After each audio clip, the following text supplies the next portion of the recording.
What's going on, Jason? Good morning, Jonathan. How are you? Good, man. Hold on here. There we go. There's the Hey, camera. brother. Look at this. Look I at love this it, matching man. shirts. Yeah. How's it? Coffee? Cheers. Oh, How are you? I should have my Spider-Man mug, man. That's it's my. I've got a few of these. Superman is my favorite here. So Yeah, my um, go-to is Spider-Man. And it goes back to Uncle Ben's phrase, with great power comes great responsibility.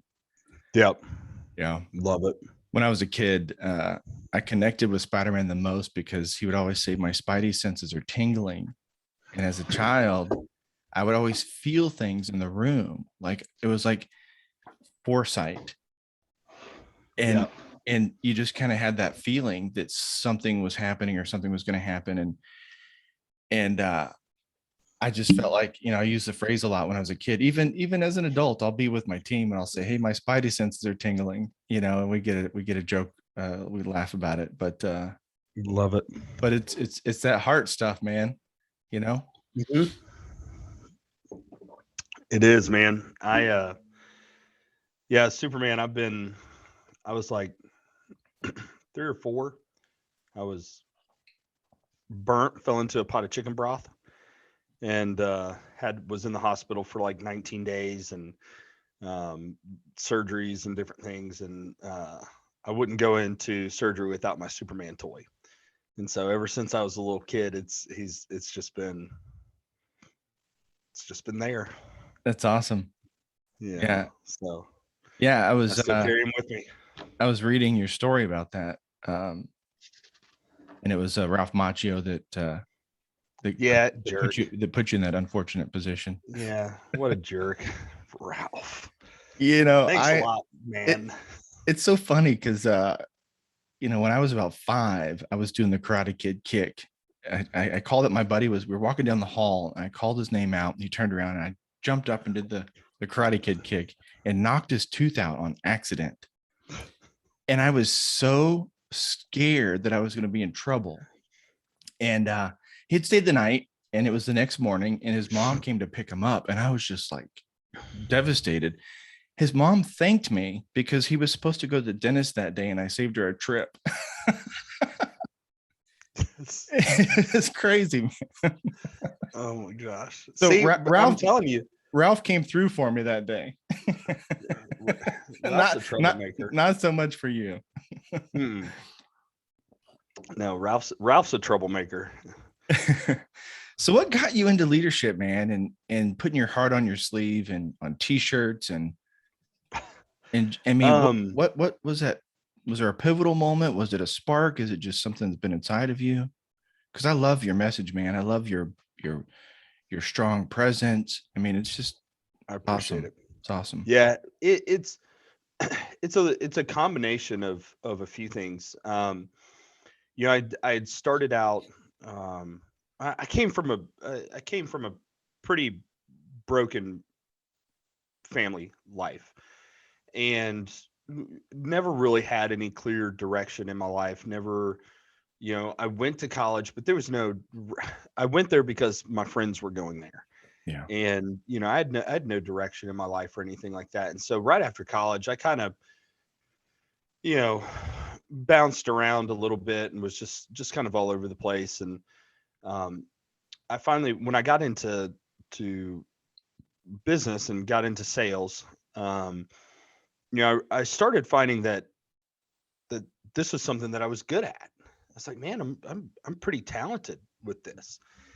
And through that, I started just being a top performer year over year over year. And there's always been a part of me, like even as a kid, like that wanted to be a coach or something like that. So there was always this wanting to kind of help steward people.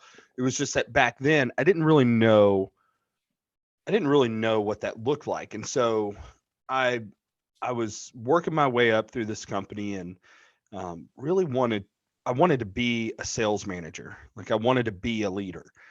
And so I just thought, okay, well, if I just perform, and I just blow everybody else out of the waters from a number standpoint and just go out there and crush it.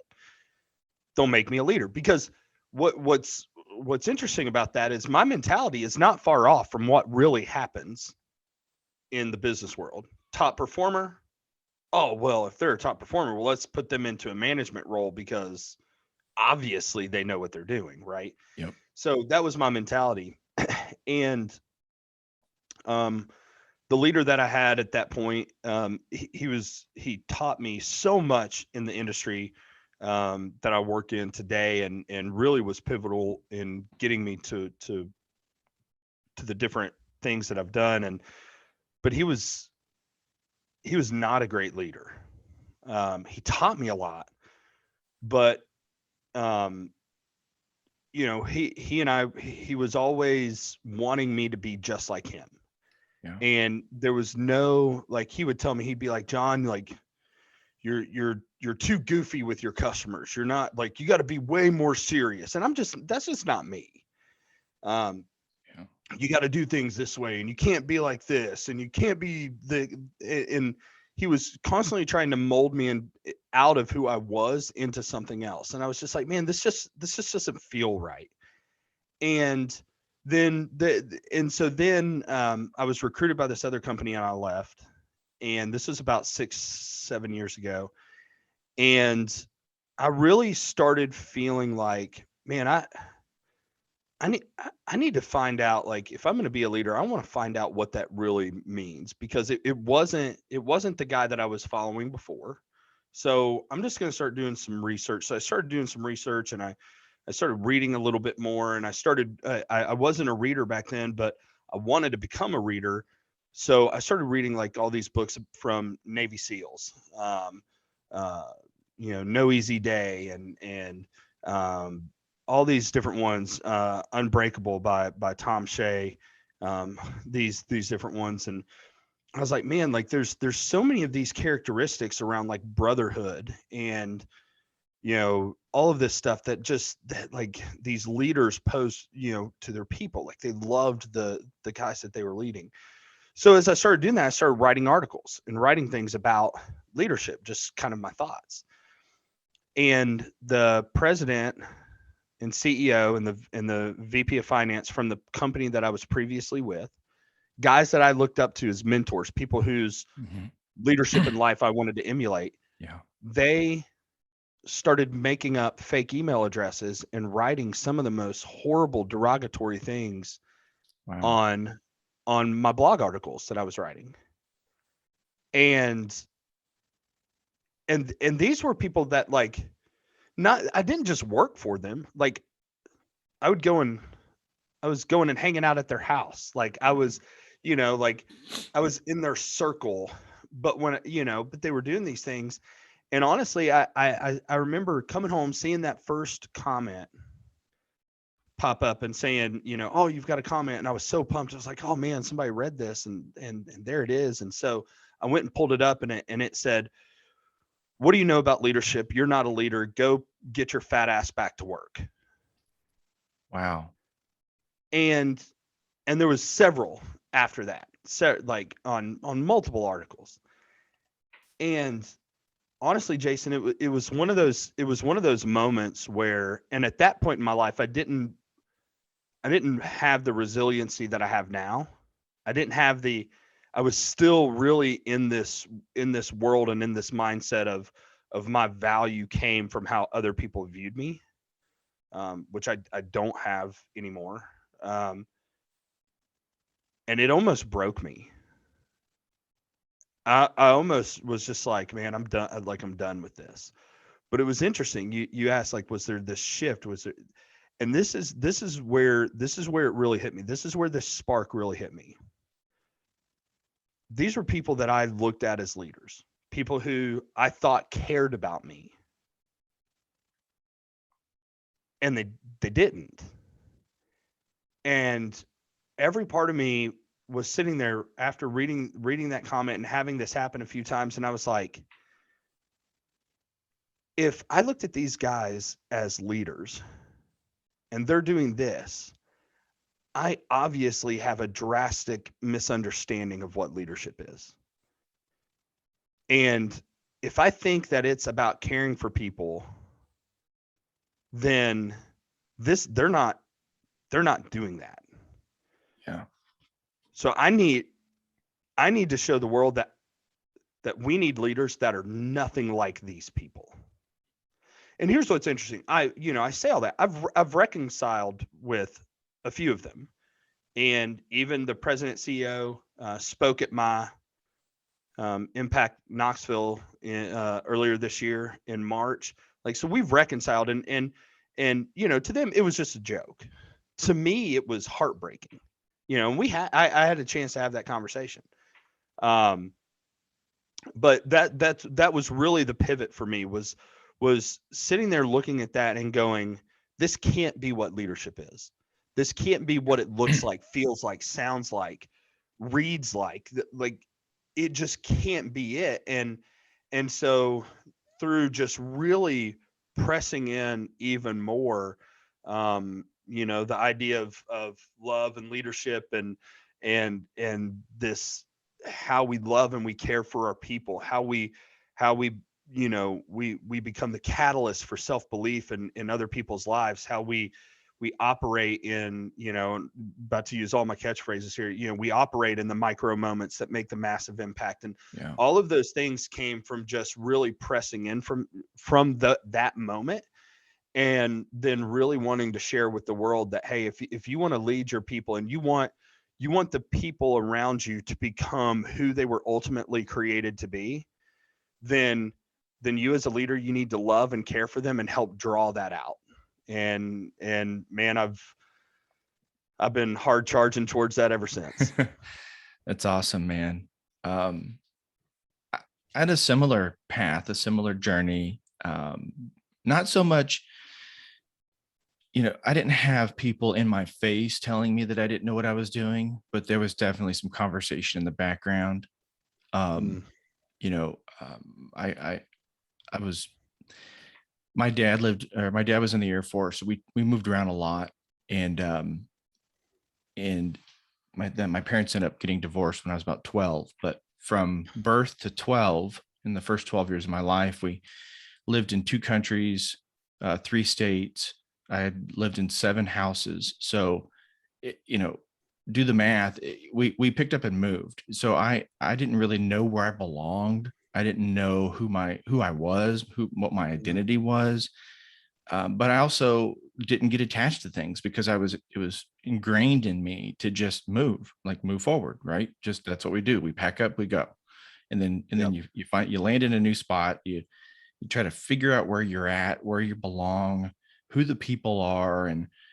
And when I was 12, 1987 was like the worst year of my life, but it was a gift to me. It was, I'd moved 3 times, hundreds of miles, if not thousands of miles apart, 3 different cities. And that was the year my parents got divorced. And I found myself in a self-help class. A family member that had been involved with thought, you know what, you guys, you've been through a lot this past few months. So I found myself in this help class at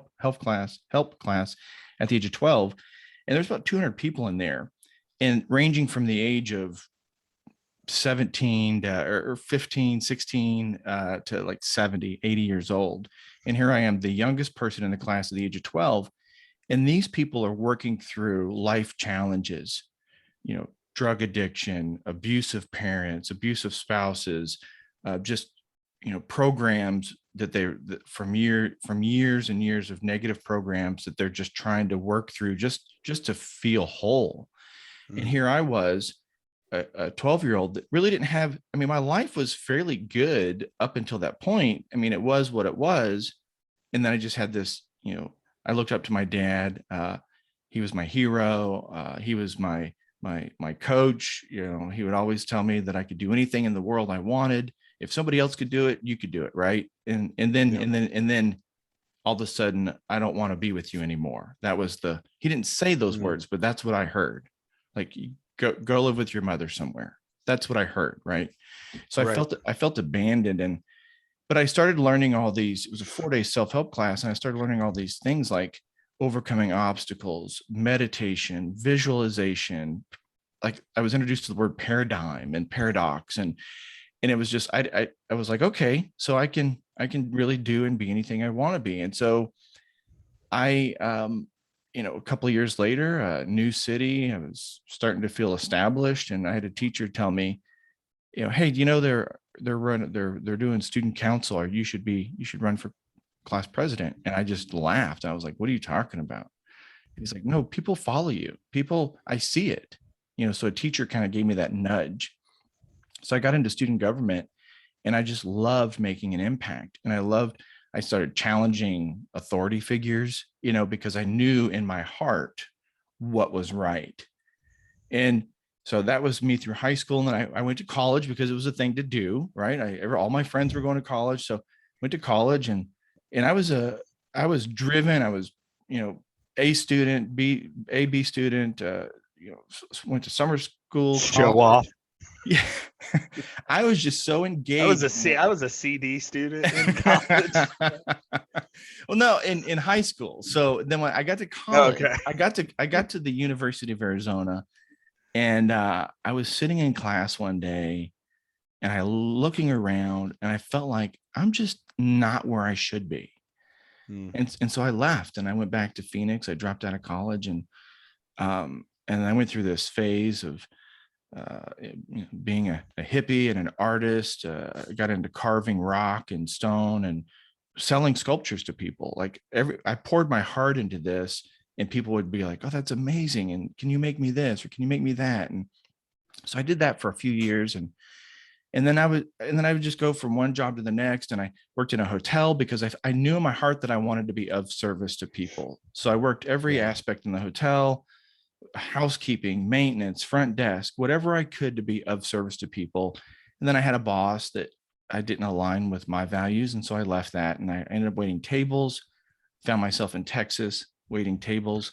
And a friend called me and said, hey, get back to Arizona. I got a job for you. And it was a service industry. And I thrived. And similar to you, I kept getting promoted, and I was just being me. But then I found myself as a general manager in my 20s in a new city, but I didn't fit the mold of these other general managers, right? And we would go to these meetings, and I totally felt out of place. Like something's not right. I don't believe in the things they say, but I believe in the values of the company, because it's a people first company, right? And so I would just show up somewhere in a new environment and say, what can I do to help serve you? Or where can I help make things better for you?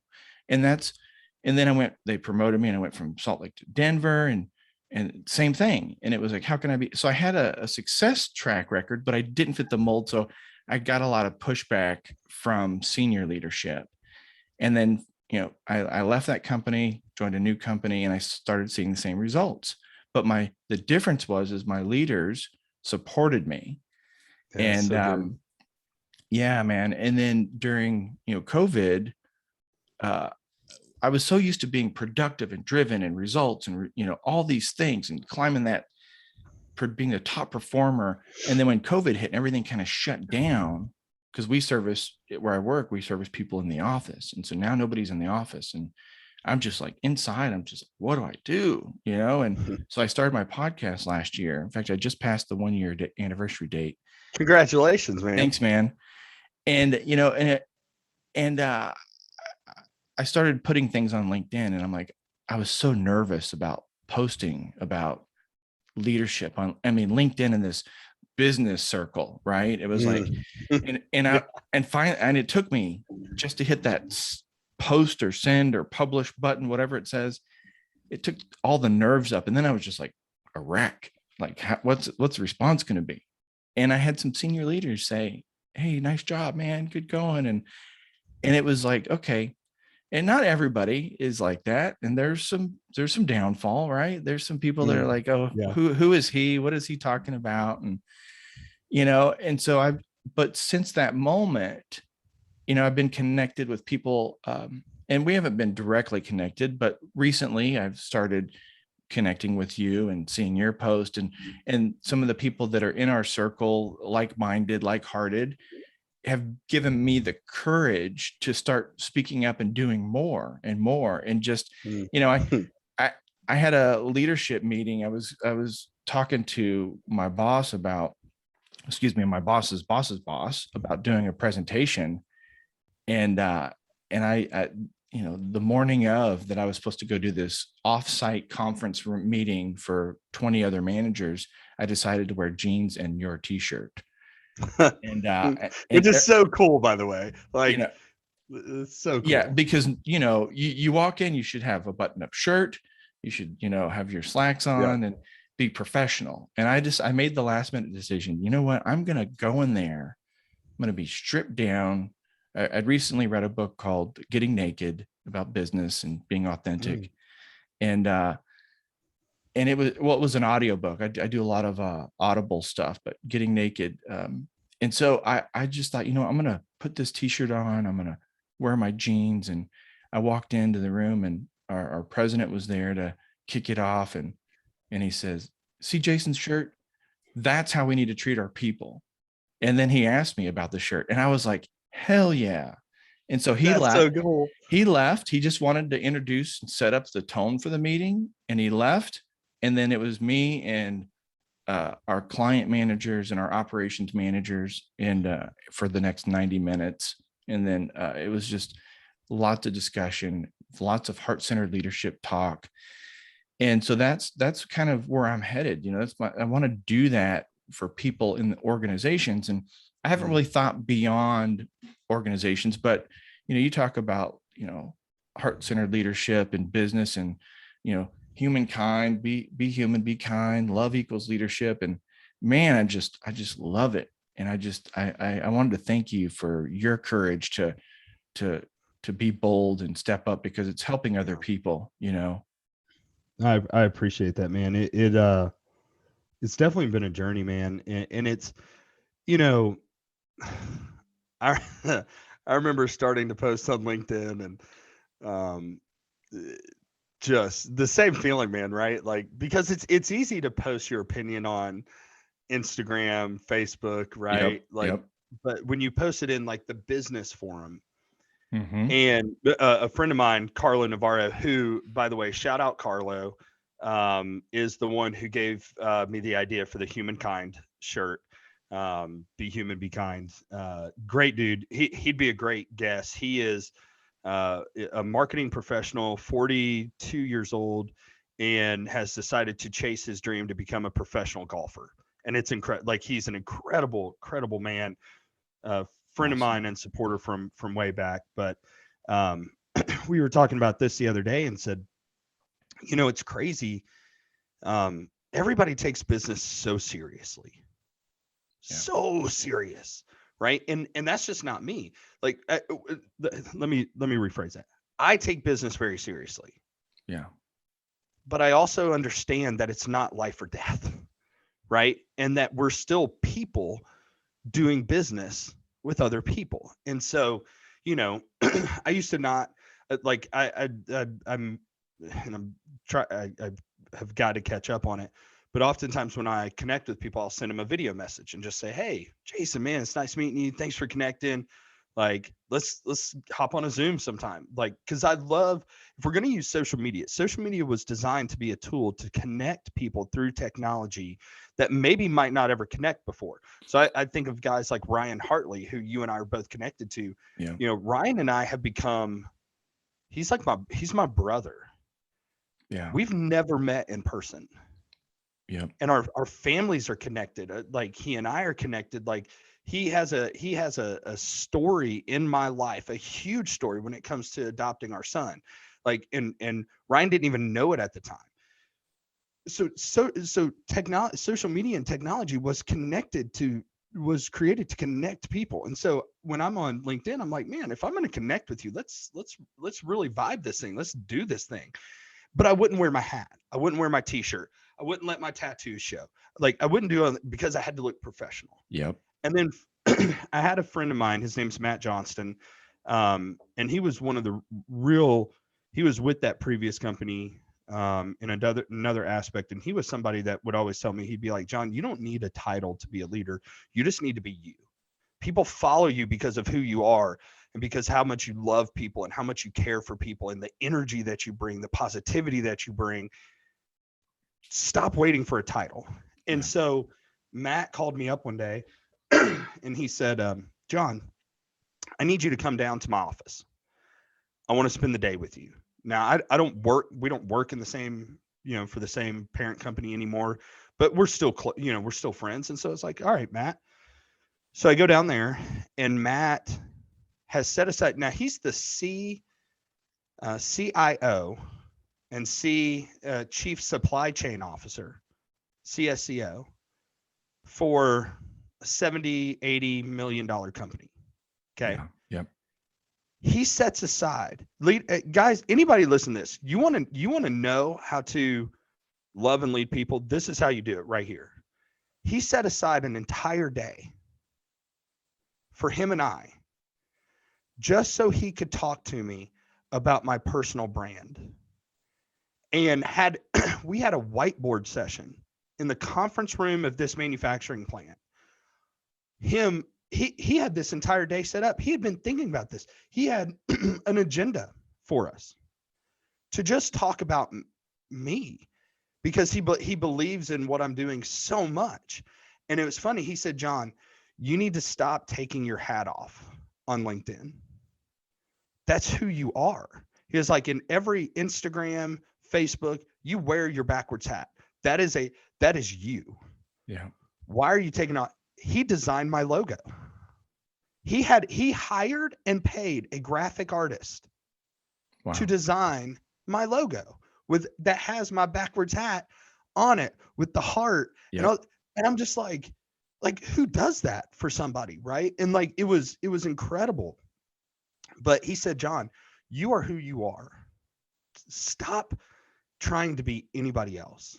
Like, wear your backwards hat, be who you are. And it's interesting now, even the company I was previously with, they didn't support what I was doing on LinkedIn. They didn't support, and they were a great company. I was with them 6 years because I just switched companies about 9 weeks ago, and they were great to me. They were great to my family, but we didn't align with the direction of where we were going, right? Yeah.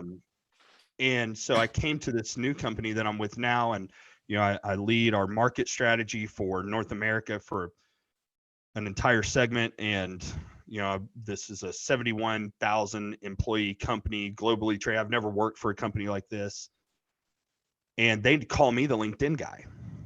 And I have people now in this huge company we're publicly traded and all of these things where I should probably almost in someone's mind be more buttoned up because I'm now more professional.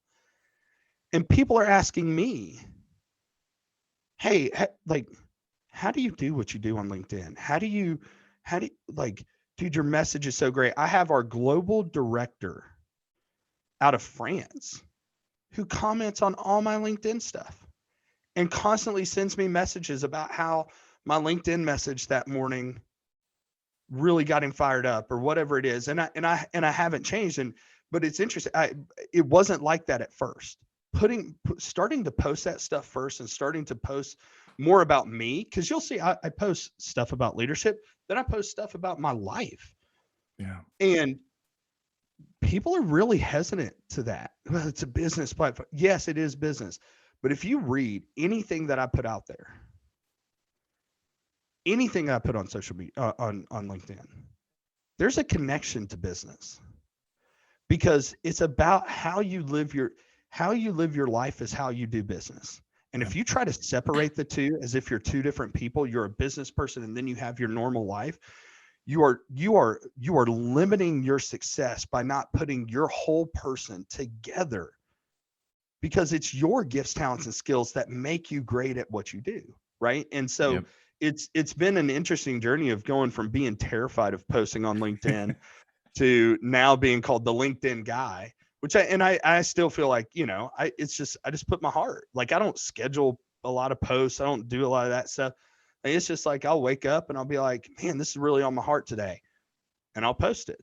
And if people like it, awesome. If they don't like it, awesome. But somebody's going to get something out of it, hopefully. Yeah, man, I love that. And similar, well, not similar, but in my journey over the past year, it's, you talk about scheduling stuff and the time of the day and how where to put it. And I went through this thing of like, okay, algorithms, and then I realized, and Ryan Hartley was one of the dudes that helped me realize this, is it just continue to be you, continue to show up. The people that hear your message, that's who the message was meant for. Mm. Don't worry about the people that don't hear your message. Just put it out there, and whoever reads it, that's who it's meant for. And then it just, that's when the connections start, and the web, and Mhm.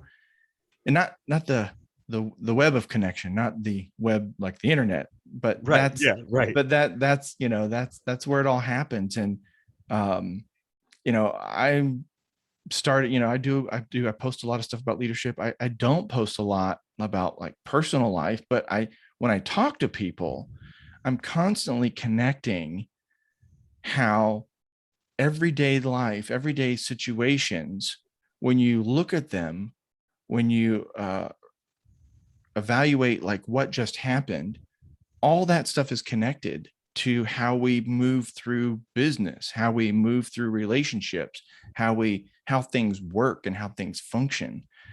And another book that I recently read was or listened to was The Wisdom of Our Cells, Mm. Dr. Bruce Lipton. And Oh, that's Ryan just told me about that book. yeah, dude, it's an audiobook. I spend a lot of time in the car. Several years ago, my wife and I made the decision to move out into the country. So Mm. I live, well, it was 65 miles from my office. Now it's 80 because I changed offices recently. But I have a commute. So So you get some time to yeah, educate yourself. yeah. And so the mornings, when I get up early, and my drive to work, it's dark outside, and I don't want to encourage people or say that I don't, you should be safe when you meditate, but sometimes I find myself in the car in a meditative state.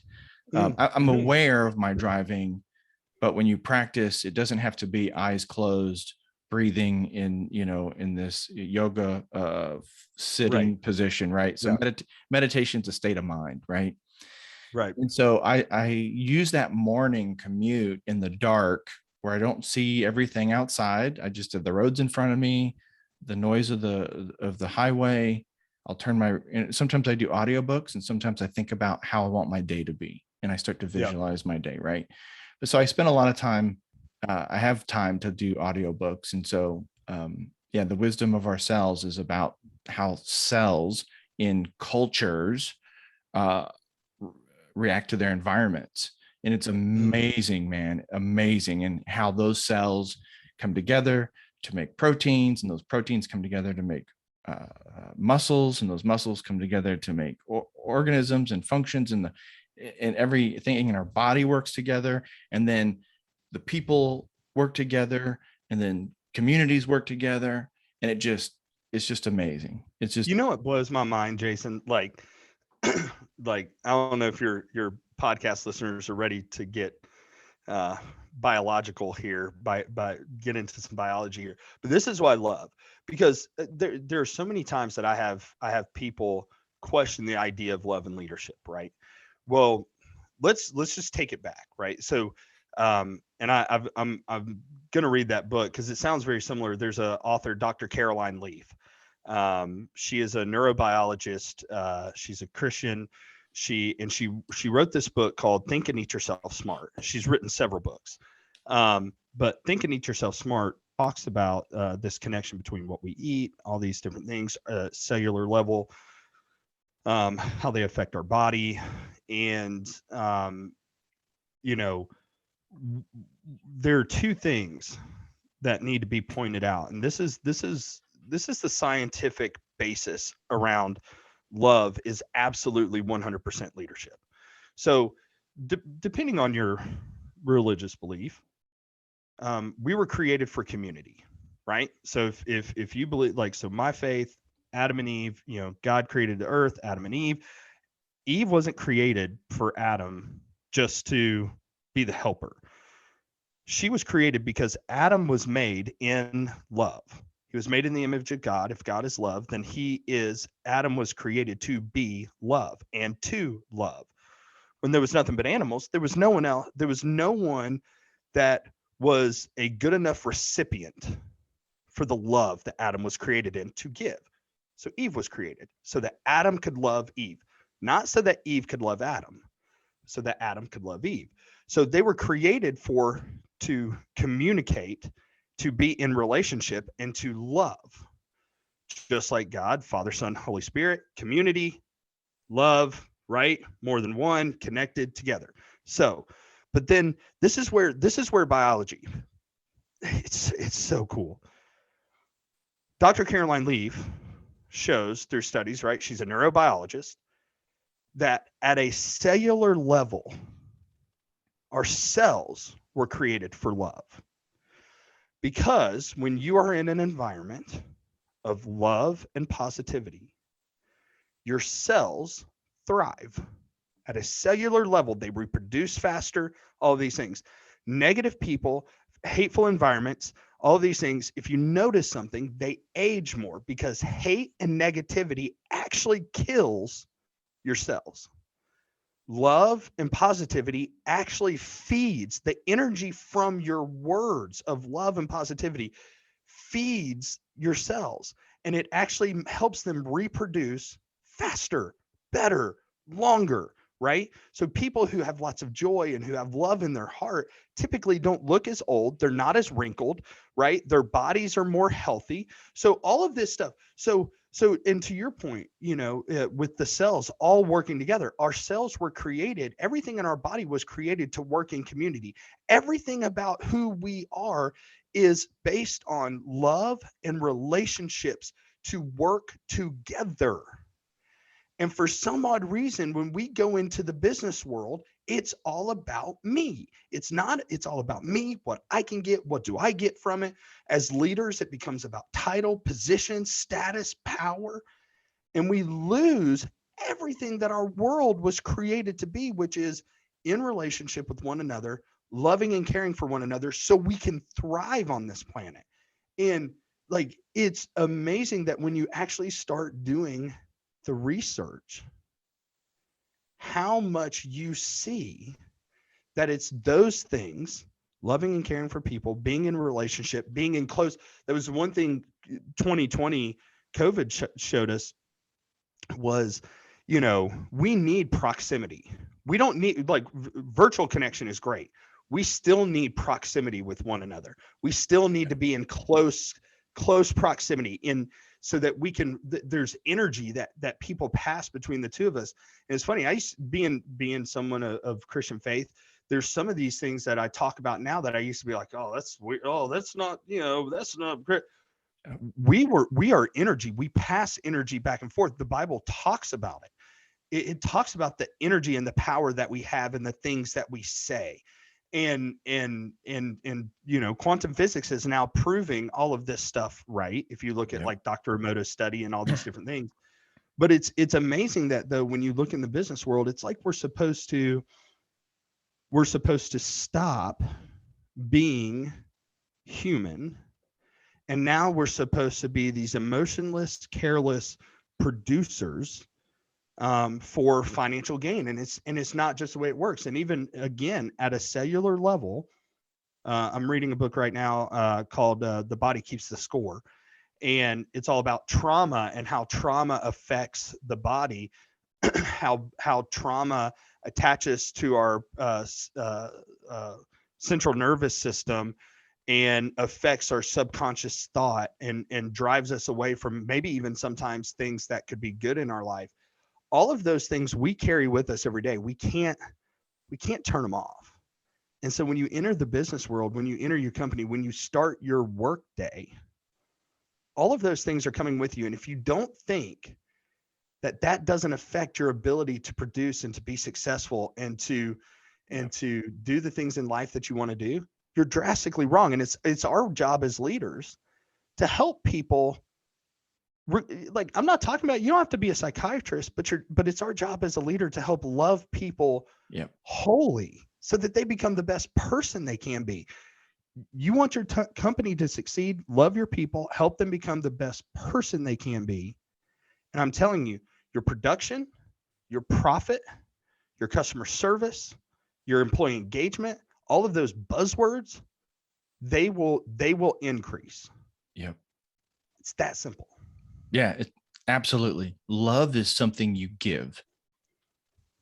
And Yep. and you have, and I talk a lot about self-leadership because you have to take those micro moments for yourself. Agreed. And fill yourself up, whether it's your drive to the office in silence, or if it's a run in the morning, whatever it is that fills you up, you have to do that because you cannot give what you do not have, right? I mean, you can't pour from an empty cup. Yeah, 100%, man, 100%. And then, you talk about the biology of it. Again, Ryan, I love a man of science, a man of faith, bringing those two together. The fetus, the heart is the first organ that is fully developed because it has to pump life to everything else so it exists. Mm-hmm. The brain came second, the heart came first. So I always used to, my first company's name, I named it Engage the Heart, because everything good flows from the heart. Yep. That was the original idea was, man, you got to start engaging your heart in business. You've got to engage your heart in everything that you do. Right. And I still believe it. Love comes from the heart. Love, and you're right. Love isn't a currency. It's not something you give because of what you receive in return. It's not transactional, right? It's you love people, even the ones that suck sometimes. Yeah. And that's tough. But it's so tough. Yeah. Because people can be mean and they can be horrible, and they, and these are things that I'm learning now. But when you can walk through life understanding that you weren't created to be loved, you were created to be love. Yeah. And to love other people, you're less offendable because it's not about you. Yeah. You're less worried about, you understand where your value comes from. And it is true. Like, and there are things you have to work on yourself too. Like, you have to learn how to love yourself. You have to learn how to forgive certain things from your past and of your things so that you can love fully. Because if one of my mentors, Tommy Hunter, says this to me all the time. And it's like, Jason, if I asked you to write me a check for $1 million, could you do it? Could you do it? No. Why not? I don't have $1 million to give you, man. Right. So you can't give me what you don't have first yourself. Yep. You don't have $1 million, so you can't give $1 million. If you don't love yourself, you can't love other people. Yeah. You can't give what you don't have. And so that first love, that leading yourself, you first have to learn how to love yourself, right? If love is leadership, then you have to learn how to love yourself so that you can actually go and love other people. And sometimes the hardest person to love is yourself. Yeah. Yeah, absolutely. 100%. It's crazy. You talked about meditation, and I want to give you a challenge. Okay. So you talk about meditation, and you talked about, oftentimes when you're meditating, you'll think about your day, right? And you'll kind of get your head ready for your day and what you want to see happen, and kind of plan it out in your head, right? Which I love doing. Visualization is incredible. I'm going to give you, I want you to try something. Okay. When you visualize your day, I want you to then speak audibly what you want out of your day. I want you to, when you're creating your day, how it looks, what what you're going to experience, how you want this meeting to go, all these things. Instead of keeping it up here, I want you to speak it from here. And again, there's a little bit of biblical, strength behind that. But for all of you science people, go look up. There's a study that was done trying to determine what is matter from neutrons, protons, and electrons. And protons and neutrons come out in a wave, right, and show that they have the ability to be matter. Yep. Electrons come out scattered. There's a study. Go look it up, and I'll send you a link to it if you want to link it in your podcast, where scientists were trying to determine, well, then are electrons really matter? And because they come out in a scattered shotgun form.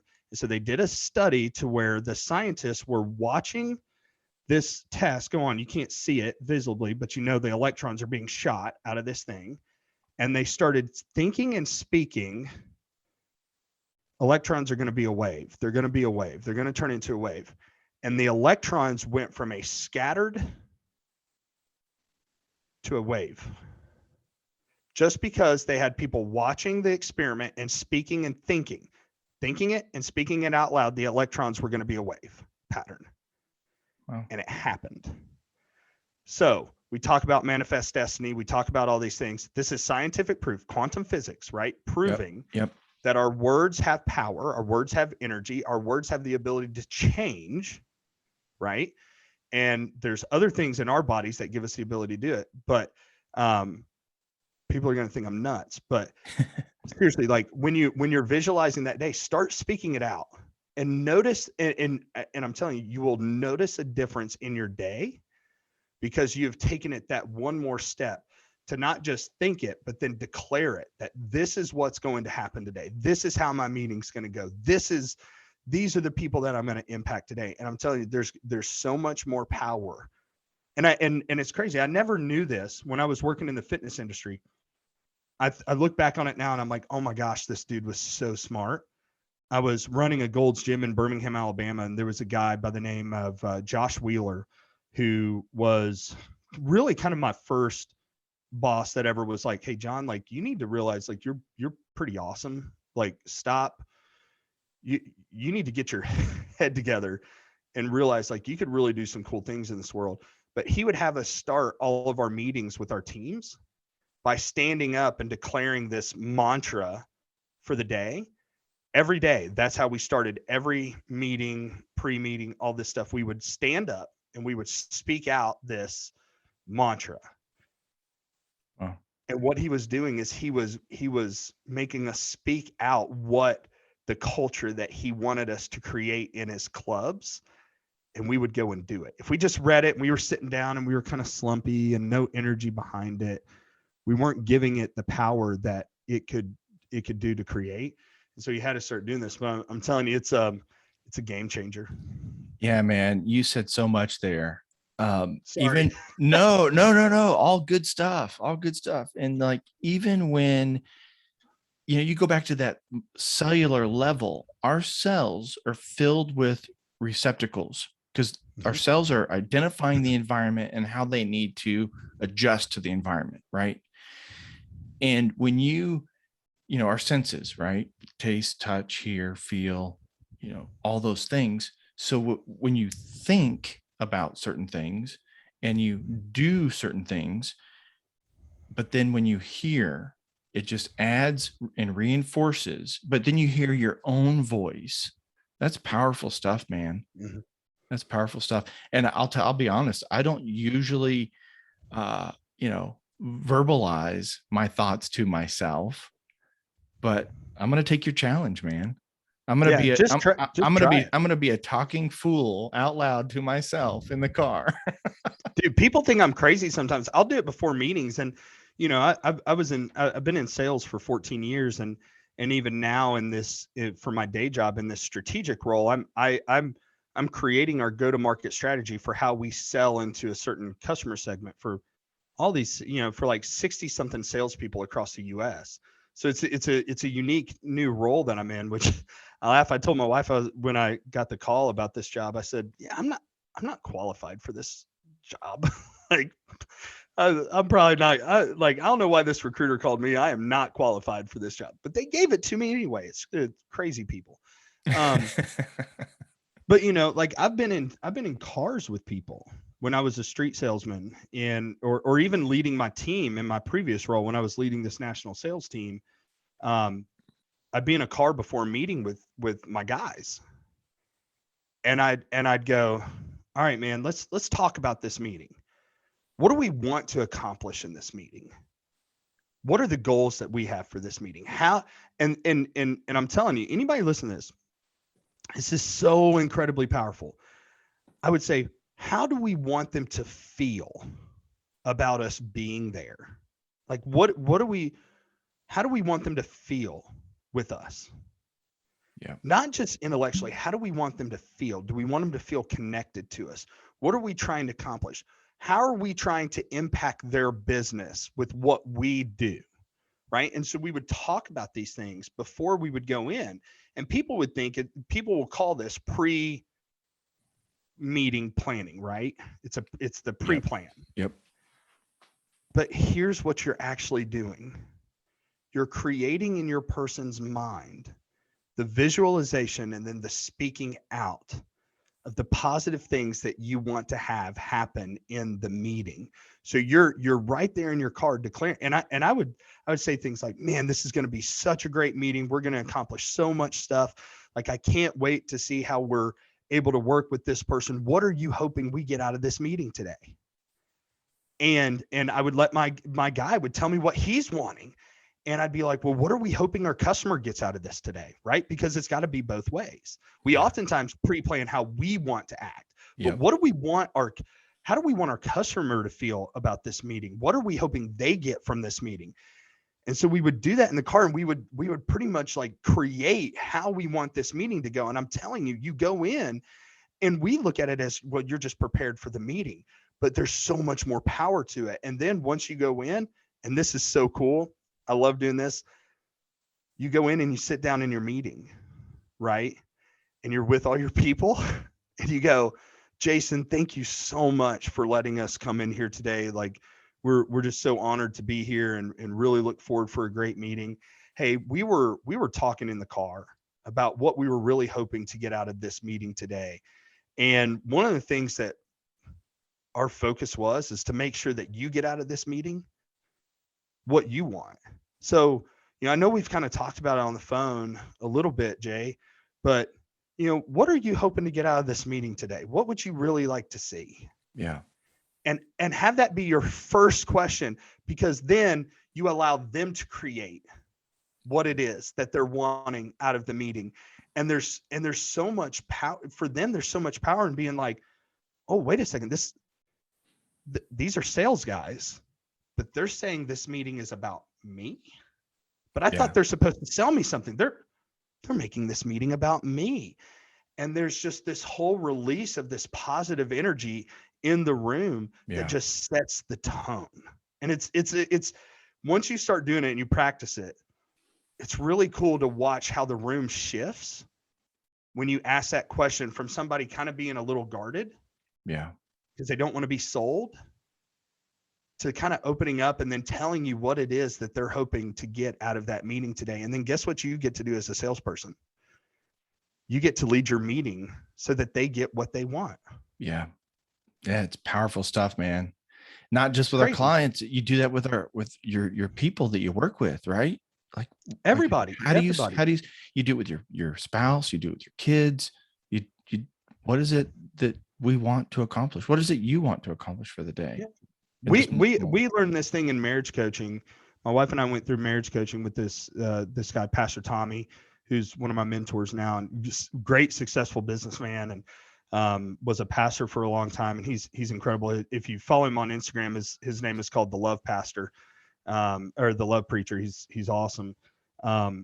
He he taught my wife and I, our marriage wasn't bad. It was good, but it wasn't great. And I don't know about you, Jason, but I want my marriage to be great. It takes Right. work, man. It takes work. Yeah. It takes work. And he taught me something. He said, John, many people communicate. Many people communicate. He goes, this is communicating. It's poor communication, but it's communicating. He goes, we have to move past communication and get to connection. Right. And so he talked about this thing called the 5-minute meeting.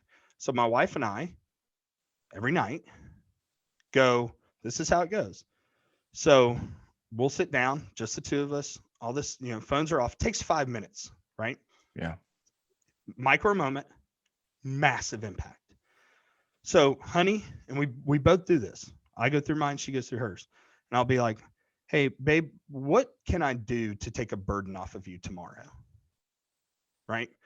And so she tells me, well, I need help with this or I need help with that. And if I say, okay, I've got some meetings, but I can help you here with this, and I can help you here with this. When I say it, my yes is a yes, my no is a no. So if I say I can help you, then I do that tomorrow. That's how you build trust. She says that she has some burdens she needs me to take off of her plate tomorrow. I say I can do them. I do them. There is no excuse. I do them. Yeah. And so we go through that, and then I tell her, hey, thank you so much for blah, blah, blah. I'm proud of you because blah, blah, blah. I love you because blah, blah, blah. I'm sorry for blah, blah, blah. Thank you for being someone I love and respect. That's how we end it. She does hers. And it was so powerful in the connection, because what was happening is my wife and I were living our lives with unmet expectations, and they were expectations that we were never telling each other, right? She would expect me to do certain things around the house, but she would never say it. And so how could I do what she wanted me to do?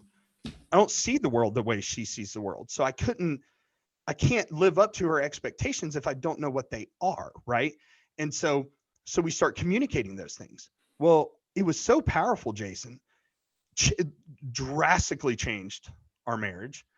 Like you talk about, like, reducing the amount of tension you have in your house. Start communicating your needs for burdens to be removed and where you need help. And oh my gosh, your arguing almost goes away, right? Yeah. Where people is still going to be there. But I thought, man, this is so cool. I started doing it with my team. So in my previous role, I had a team of 5 guys. We had went from an $8 million territory in North America. And I had built a business plan and said, man, I think we can do more. And we went from 8 million to, they'll end this year over 40. Okay. So just some incredible growth. Well, every Monday I started calling each one of my team members, and I would say, oh, Jason, how was the weekend, man? How's your family? How's your kids? What'd you guys do? You guys said that you had told me that you guys had this going on this weekend. How was it? Right? Sincerely, I genuinely care, right? Yep. I'm connecting with them because I want to know, right? Because that's important. Absolutely. And then I'd be like, hey, Jason, man, are there any priorities this week that you need help with, that, like, anything that I can take off of your plate so that you can accomplish what you want to accomplish this week? And at first my guys wouldn't tell me anything, but then they started giving me things that they needed help with. And guess what? When I started taking those things off of their plate so that they could focus on their top priorities, that's my job as a leader. My job as a leader is not to dictate to my people their actions. It's to help them navigate their roadblocks so that they can be more successful. So I would be like, hey, what are your top priorities this week? And what are some roadblocks there? And is there any of that I can take off of your plate to help you be more successful this week? They started sharing those things with me. And then I'd go through and I would tell them, man, thank you so much for whatever it was. Man, I'm really proud of how you, whatever it was. And then I would end our little 5-minute meeting with, hey, so with my wife, it was, thank you for being someone I love and respect. With my guys, I got to a point where I would tell a few of them that I love them, but you got to move into it. I would tell them, hey man, Jason, I really love working with you. Thank you so much for everything that you do. And that it would take me, some meetings would last a little bit longer, but every Monday, 5-10 minutes. And it got to where I had some of my guys, Jason, if I didn't call him by 1 or 2 o'clock in the afternoon, I would get a text message. Hey, John, are you going to call me today and tell me you love working with me? Just seeing if I'm going to hear from you. That's awesome.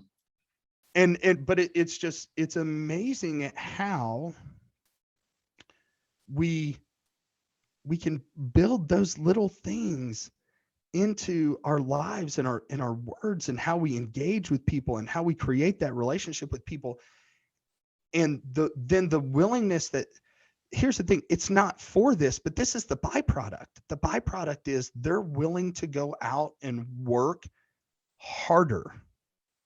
Yeah. To support you and your goals. And it's an amazing thing. They show up. People, They show up. human beings are amazing. We have so many amazing abilities that when we don't have that layer of doubt or that layer of do I have the support, we show up in ways that we've never believed that we can show up. And that's everybody. That's not Jonathan. That's not Jason. That's everybody. Everybody has that ability. Amazing. Yeah. And to help people unlock that that's what we're called to do, right? We're called to help people unlock the knowledge that, hey, you can show up, you can do it, you're needed, you're valued, you're loved, and you have something incredible to give. And I'm telling you, it changes the dynamic of everything. 100%. Jonathan, dude, I'm so grateful that we connected. And I love, I said, hey, when do you want to talk? And you're like, let's do it tomorrow. I love it. Like, let's just go. Let's go. And I'm not a pleasure delayer, man. Like, if we're gonna do this thing, let's do this thing, man. Yeah, we didn't schedule. I'm ready to rock and roll. Yeah, we didn't schedule. Hey, 2 weeks from now or in December. It was like, dude, tomorrow. Let's go. Let's go. Yeah, we're both early risers. I love that about you. I love your energy. So glad that we did this, man. And it's funny because I had like a list of questions and I wrote down some stuff, and we didn't even touch on it. We touched on all of it, but I didn't ask about it. We just connected, man. Hey, when people know, like, it's we don't know each other, right? This is the first time you and I have really ever even communicated like this. Yep.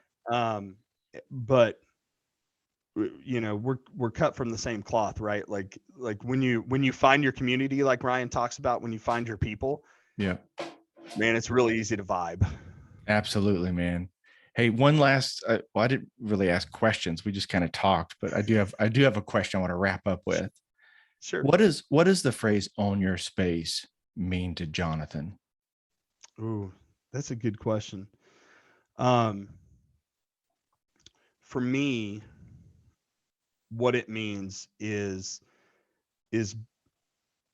being uniquely me and being okay with being me. There's nobody out there exactly like me. My gifts, talents, and skills that were given to me were uniquely given to me for the purpose that I was given to impact this world in a positive way.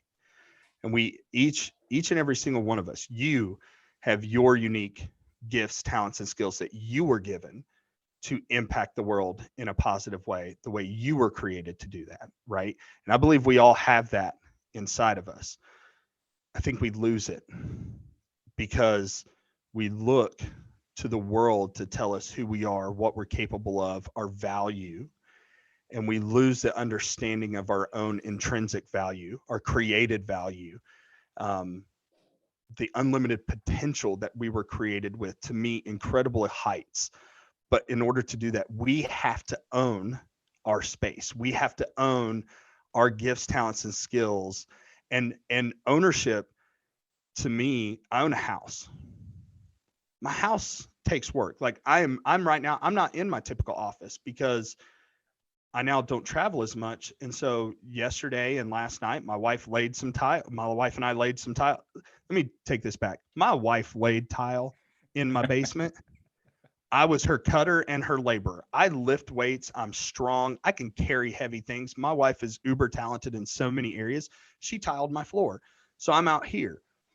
But we own our house and we're doing things to make it better. We're doing things to improve it. We're doing things to make the inside of our house stronger, better, prettier, healthier, cleaner. We have to do that. Like, ownership takes responsibility. And so my wife and I have to be responsible for our house. Owning your own space, you have to take responsibility and ownership over your gifts, talents, and skills, and do everything that you can to develop them to that. Not, and notice I didn't say try to develop them. We don't try in this family. We do. Yeah. You have to do everything in your power to develop them, to magnify them, so that you can continue to prepare yourself for what's been prepared for you. You have to prepare yourself for the impact that you were created to make in this world, because if you just showed up there, you wouldn't know what to do with what you were given, right? So that takes ownership, that takes understanding your value, that takes understanding that there's only one you with only your gifts, talents, and skills to impact the world in the way you were created to do it, in a positive way. And don't let anybody else talk you out of it. That's what it means to me. I love it, man. I love it. Jonathan, thank you so much, brother. Keep filling your cup up. Keep giving it to everybody else. And Appreciate it, man. We'll stay connected and continue our path and our mission. Yeah, for sure. And yeah, dude, you're good at this podcasting thing, man. Thanks, man. Thanks. I just love being with people.